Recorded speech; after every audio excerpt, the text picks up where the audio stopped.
ಎಲ್ರಿಗೂ ನಮಸ್ಕಾರ. ಇವತ್ತಿನ ಕೆಲವು ಪ್ರಮುಖ ವಿದ್ಯಮಾನಗಳನ್ನ ಒಟ್ಟಿಗೆ ನೋಡೋಣ ಬನ್ನಿ. ದೇಶ, ವಿದೇಶ ಮತ್ತು ನಮ್ಮ ರಾಜ್ಯದಲ್ಲಿ ಏನೆಲ್ಲ ಆಗ್ತದೆ ಅಂತ ತಿಳಿದುಕೊಳ್ಳೋಣ. ಹಾಗಿದ್ರೆ ಮೊದಲಿಗೆ ರಾಷ್ಟ್ರೀಯ ಸುದ್ದಿಗಳೊಂದಿಗೆ ಶುರು ಮಾಡೋಣ. ನಾವಿವತ್ತು 3 ಮುಖ್ಯ ವಿಷಯಗಳ ಬಗ್ಗೆ ಮಾತಾಡಲಿದ್ದೇವೆ. ಮೊದಲು ರಾಷ್ಟ್ರೀಯ ಸುದ್ದಿಗಳು, ಆಮೇಲೆ ಅಂತಾರಾಷ್ಟ್ರೀಯ ಮಟ್ಟದಲ್ಲಿ ಏನಾಗ್ತಿದೆ ಅಂತ ನೋಡಿ, ಕೊನೆಗೆ ನಮ್ಮ ಕರ್ನಾಟಕದ ವಿಷಯಗಳಿಗೆ ಬರೋಣ. ಸರಿ, ಹಾಗಿದ್ರೆ ಶುರು ಮಾಡೋಣ. ನಮ್ಮ ಮೊದಲನೇ ಭಾಗ ರಾಷ್ಟ್ರೀಯ ಸುದ್ದಿಗಳು. ಇಲ್ಲೊಂದು ಬಹಳ ಮುಖ್ಯವಾದ ವಿಚಾರ ಸುಪ್ರೀಂ ಕೋರ್ಟ್ನಿಂದ ಬಂದಿದೆ. ನೋಡಿ, ಇತ್ತೀಚೆಗೆ ಕೃತಕ ಬುದ್ಧಿಮತ್ತೆ ಅಂದ್ರೆ AI ಎಲ್ಲೆಲ್ಲೂ ಸುದ್ದಿಯಲ್ಲಿದೆ. ಆದರೆ ಇದನ್ನ ಕೋರ್ಟ್ ವಿಚಾರಣೆಗಳಲ್ಲಿ ಬಳಸಿದ್ರೆ ಏನಾಗುತ್ತೆ? ಅದರಲ್ಲೂ AIನಿಂದ ಸೃಷ್ಟಿಸಿದ ನಕಲಿ ತೀರ್ಪುಗಳನ್ನೇ ಆಧಾರವಾಗಿ ಇಟ್ಕೊಂಡ್ರೆ ಸುಪ್ರೀಂ ಕೋರ್ಟ್ ಇದನ್ನ ತುಂಬಾನೇ ಗಂಭೀರವಾಗಿ ತಗೊಂಡಿದೆ. ಯಾಕಂದ್ರೆ ಇದು ಇಡೀ ನ್ಯಾಯಾಂಗ ವ್ಯವಸ್ಥೆಯ ಮೇಲಿನ ನಮ್ಮ ನಂಬಿಕೆಯನ್ನೇ ಅಲುಗಾಡಿಸಿಬಿಡುತ್ತೆ ಅಲ್ವಾ?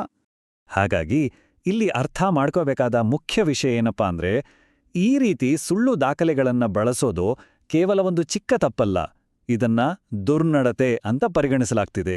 ಅಂದ್ರೆ ಇದು ನ್ಯಾಯಾಂಗದ ವಿಶ್ವಾಸಾರ್ಹತೆಗೆ ಧಕ್ಕೆ ತರುವಂತಹ ಒಂದು ದೊಡ್ಡ ತಪ್ಪು.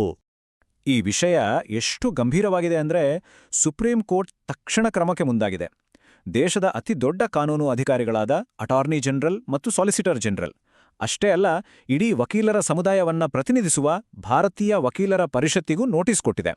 ಅಂದ್ರೆ ಈ ಸಮಸ್ಯೆಯನ್ನ ಮೂಲದಲ್ಲೇ ಬಗೆಹರಿಸಬೇಕು ಅನ್ನೋದು ಕೋರ್ಟಿನ ಉದ್ದೇಶ. ಸರಿ, ನ್ಯಾಯಾಂಗದ ವಿಷಯದಿಂದ ಈಗ ಅಂತಾರಾಷ್ಟ್ರೀಯ ಸಂಬಂಧಗಳ ಕಡೆಗೆ ಹೋಗೋಣ. ಇದೂ ಕೂಡ ರಾಷ್ಟ್ರೀಯ ಮಟ್ಟದಲ್ಲಿ ಬಹಳ ಸದ್ದು ಮಾಡ್ತಿರೋ ಸುದ್ದಿ. ಭಾರತ ಮತ್ತು ಕೆನಡಾದ ಪ್ರಧಾನಿಗಳ ನಡುವೆ ಒಂದು ಮಹತ್ವದ ಭೇಟಿ ನಡೆದಿದ್ದು, ಇದರಿಂದ ಹಲವಾರು ಒಪ್ಪಂದಗಳೂ ಆಗಿವೆ. ಈ ಭೇಟಿಯಿಂದ ಹೊರಬಂದಿರೋ ಒಂದು ದೊಡ್ಡ ಗುರಿ ಅಂದ್ರೆ ವ್ಯಾಪಾರ.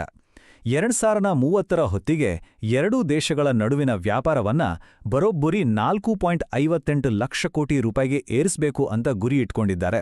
ಇದೊಂದು ದೊಡ್ಡ ಗುರಿ ಅಂತಾನೆ ಹೇಳಬಹುದು. ಹಾಗಿದ್ರೆ ಯಾವೆಲ್ಲ ಕ್ಷೇತ್ರಗಳಲ್ಲಿ ಈ ಸಹಕಾರ ಇರಲಿದೆ? ಗಮನಿಸಿ, ಇದು ಕೇವಲ ಒಂದೆರಡು ಕ್ಷೇತ್ರಕ್ಕೆ ಸೀಮಿತವಾಗಿಲ್ಲ. ಯುರೇನಿಯಂ ಪೂರೈಕೆಯಿಂದ ಹಿಡಿದು ರಕ್ಷಣೆ ಮತ್ತು ಹೈಟೆಕ್ ತಂತ್ರಜ್ಞಾನ, ಶಿಕ್ಷಣ, ಕೃಷಿ ಅಷ್ಟೇ ಅಲ್ಲ, ಭವಿಷ್ಯದ ಇಂಧನವಾದ ಹೈಡ್ರೋಜನ್ ಮತ್ತು AIನಂತಹ ಕ್ಷೇತ್ರಗಳಲ್ಲೂ ಒಟ್ಟಿಗೆ ಕೆಲಸ ಮಾಡಲಿದ್ದಾರೆ. ಇದು ಎರಡೂ ದೇಶಗಳ ಸಂಬಂಧ ಎಷ್ಟು ವಿಸ್ತಾರವಾಗಿದೆ ಅನ್ನೋದಕ್ಕೆ ಒಂದು ಒಳ್ಳೆಯ ಉದಾಹರಣೆ. ಸರಿ, ಈಗ ನಮ್ಮೆಲ್ಲರ ಅಡಿಗೆ ಮನೆಗೆ ಸಂಬಂಧಪಟ್ಟ ಒಂದು ವಿಷಯಕ್ಕೆ ಬರೋಣ. ಜಗತ್ತಿನ ಬೇರೆ ಕಡೆ ನಡೆಯೋ ರಾಜಕೀಯ ಬೆಳವಣಿಗೆಗಳು ಭಾರತದ ಮೇಲೆ, ಅದರಲ್ಲೂ ನಮ್ಮ ದೈನಂದಿನ ಜೀವನದ ಮೇಲೆ ಹೇಗೆ ಪರಿಣಾಮ ಬೀರ್ಬೋದು ಅನ್ನೋದನ್ನ ನೋಡೋಣ. ನಾವೆಲ್ಲ ಬಳಸೋ ಅಡಿಗೆ ಎಣ್ಣೆಯನ್ನ ಗಮನದಲ್ಲಿಟ್ಕೊಳ್ಳಿ. ಭಾರತ ತನಗೆ ಬೇಕಾದ ಅಡಿಗೆ ಎಣ್ಣೆಯ ಒಂದು ದೊಡ್ಡ ಭಾಗವನ್ನ ಆಮದು ಮಾಡಿಕೊಳ್ಳುತ್ತೆ. ಅದರಲ್ಲಿ ಸುಮಾರು 20% ಪಾಲು ಸೂರ್ಯಕಾಂತಿ ಎಣ್ಣೆದ್ದು. ಈ ಎಣ್ಣೆ ನಮಗೆ ಹೆಚ್ಚಾಗಿ ಬರೋದು ರಷ್ಯಾ, ಉಕ್ರೇನ್ ಮತ್ತು ಅರ್ಜೆಂಟೀನಾದಿಂದ. ಈಗ ಸಮಸ್ಯೆ ಏನಾಗ್ತಿದೆ ಅಂದ್ರೆ, ಪಶ್ಚಿಮ ಏಷ್ಯಾದಲ್ಲಿನ ಸಂಘರ್ಷದಿಂದಾಗಿ ಸರಕು ಸಾಗಿಸುವ ಹಡಗುಗಳು ಕೆಂಪು ಸಮುದ್ರದ ಹತ್ತಿರದ ದಾರಿಯನ್ನ ಬಿಟ್ಟು ತುಂಬಾ ದೂರದ ದುಬಾರಿ ದಾರಿಯಲ್ಲಿ ಬರಬೇಕಾಗಿದೆ. ಇದರಿಂದ ಸಹಜವಾಗಿಯೇ ಅಡಿಗೆ ಎಣ್ಣೆ ನಮ್ಮ ಕೈ ಸೇರೋದು ತಡವಾಗುತ್ತೆ, ಜೊತೆಗೆ ಅದರ ಬೆಲೆಯೂ ಹೆಚ್ಚಾಗೋ ಸಾಧ್ಯತೆ ಇದೆ. ಹಾಗಿದ್ರೆ ಈಗ ನೇರವಾಗಿ ಆ ಸಂಘರ್ಷದ ಕೇಂದ್ರಕ್ಕೆ ಹೋಗೋಣ. ನಮ್ಮ ಎರಡನೇ ಭಾಗ ಅಂತಾರಾಷ್ಟ್ರೀಯ ಸುದ್ದಿಗಳು.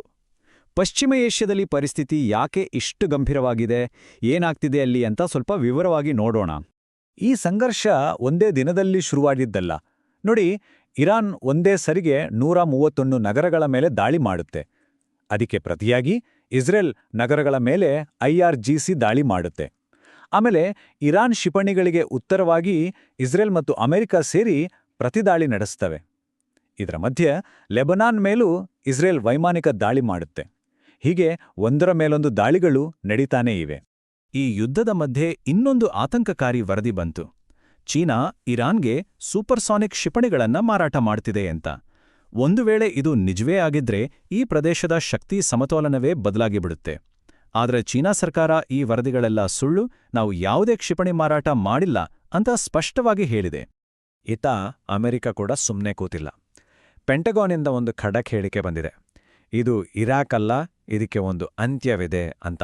ಅಂದ್ರೆ ಈ ಬಾರಿ ನಾವು ನಿರ್ಣಾಯಕವಾಗಿ ವರ್ತಿಸ್ತೀವಿ ಅನ್ನೋ ಸಂದೇಶವನ್ನು ಅವರು ಕೊಟ್ಟಿದ್ದಾರೆ. ಜೊತೆಗೆ ಮಾಜಿ ಅಧ್ಯಕ್ಷ ಟ್ರಂಪ್ ಕೂಡ ಭೂಸೇನೆಯನ್ನೇ ಕಳುಹಿಸೋ ಬಗ್ಗೆ ಎಚ್ಚರಿಸಿದ್ದಾರೆ. ಈ ಎಲ್ಲ ರಾಜಕೀಯ, ಮಿಲಿಟರಿ ದಾಳಿಗಳ ಮಧ್ಯೆ ಪ್ರಾಣ ಕಳ್ಕೊಳ್ತಿರೋದು ಸಾಮಾನ್ಯ ಜನರು. ಇತ್ತೀಚೆಗೆ ಲೆಬನಾನ್ ಮೇಲೆ ಇಸ್ರೇಲ್ ಮಾಡಿದ ದಾಳಿಯೊಂದರಲ್ಲೇ 31 ಜನ ಮೃತಪಟ್ಟಿದ್ದಾರೆ. ಈ ಸಂಘರ್ಷದ ಮಾನವೀಯ ಬೆಲೆ ನಿಜಕ್ಕೂ ದೊಡ್ಡದು. ಇದಕ್ಕೆಲ್ಲ ಪ್ರತಿಯಾಗಿ ಇರಾನ್ ಒಂದು ದೊಡ್ಡ ಬೆದರಿಕೆ ಹಾಕಿದ. ಅದೇನೆಂದ್ರೆ, ಹಾರ್ಮೂಜ್ ಜಲಸಂಧಿಯನ್ನೇ ಬಂದ್ ಮಾಡ್ತೀವಿ ಅಂತ. ನಿಮ್ಗೆ ಗೊತ್ತಿರ್ಲಿ, ಪ್ರಪಂಚದ ಬಹುಪಾಲು ತೈಲ ಮತ್ತು ಸರಕು ಸಾಗಾಟ ಆಗೋದೇ ಈ ದಾರಿಯಲ್ಲಿ. ಒಂದ್ವೇಳೆ ಇರಾನ್ ಇದನ್ನ ಬಂದ್ ಮಾಡಿದ್ರೆ ಜಾಗತಿಕ ಆರ್ಥಿಕತೆಯ ಮೇಲೆ ದೊಡ್ಡ ಹೊಡೆತ ಬೀಳೋದು ಖಚಿತ. ಸರಿ, ಈಗ ಜಾಗತಿಕ ವಿಷಯಗಳಿಂದ ನಮ್ಮ ರಾಜ್ಯದ ಕಡೆಗೆ ಬರೋಣ. ನಮ್ಮ ಮೂರನೇ ಮತ್ತು ಕೊನೆಯ ಭಾಗ, ಕರ್ನಾಟಕ ರಾಜ್ಯದ ಸುದ್ದಿಗಳು. ಸದ್ಯಕ್ಕೆ ಕರ್ನಾಟಕದಲ್ಲಿ ಅತಿ ದೊಡ್ಡ ಸಮಸ್ಯೆ ಅಂದ್ರೆ ಅದು ನೀರಿನ ಸಮಸ್ಯೆ. ಬೇಸಿಗೆ ದಿನದಿನದಕ್ಕೆ ಹೆಚ್ಚಾಗ್ತಿದೆ, ಅದರ ಜೊತೆಗೆ ನೀರಿನ ಚಿಂತೆಯೂ ಹೆಚ್ಚಾಗ್ತಿದೆ. ರಾಜ್ಯದ ಹಲವಾರು ಕಡೆಗಳಲ್ಲಿ ಕುಡಿಯೋ ನೀರಿಗೂ ಹಾಹಾಕಾರ ಶುರುವಾಗಿದೆ.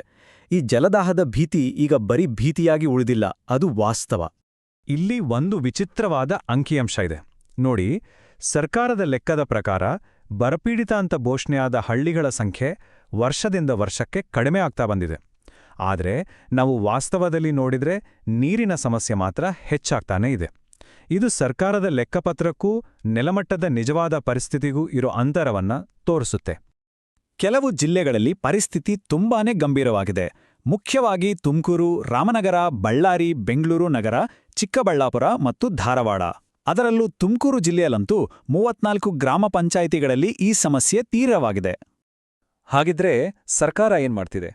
ಕಳೆದ 3 ವರ್ಷಗಳಲ್ಲಿ ಸುಮಾರು 272 ಕೋಟಿ ರೂಪಾಯಿ ಅನುದಾನ ಬಿಡುಗಡೆ ಮಾಡಿದೆ. ನೀರು ಶುದ್ಧೀಕರಣ ಘಟಕಗಳ ರಿಪೇರಿಗಾಗಿ ಕೊಡೋ ಹಣವನ್ನ 1.5 ಲಕ್ಷಕ್ಕೆ ಹೆಚ್ಚಿಸಿದೆ. ಜೊತೆಗೆ ಟ್ಯಾಂಕರ್ಗಳು ಮತ್ತು ಖಾಸಗಿ ಬೋರ್ವೆಲ್ಗಳ ಮೂಲಕ ನೀರು ಪೂರೈಸೋಕೆ ವ್ಯವಸ್ಥೆ ಮಾಡ್ತಿದೆ. ಹೇಗೆ ಸರ್ಕಾರ ಹಲವು ಕ್ರಮಗಳನ್ನು ತೆಗೆದುಕೊಳ್ತಿದೆ. ಆದರೆ ಇದು ನಮ್ಮನ್ನ ಒಂದು ಕೊನೆಯ ಮತ್ತು ಮುಖ್ಯವಾದ ಪ್ರಶ್ನೆಗೆ ತಂದು ನಿಲ್ಲಿಸುತ್ತೆ.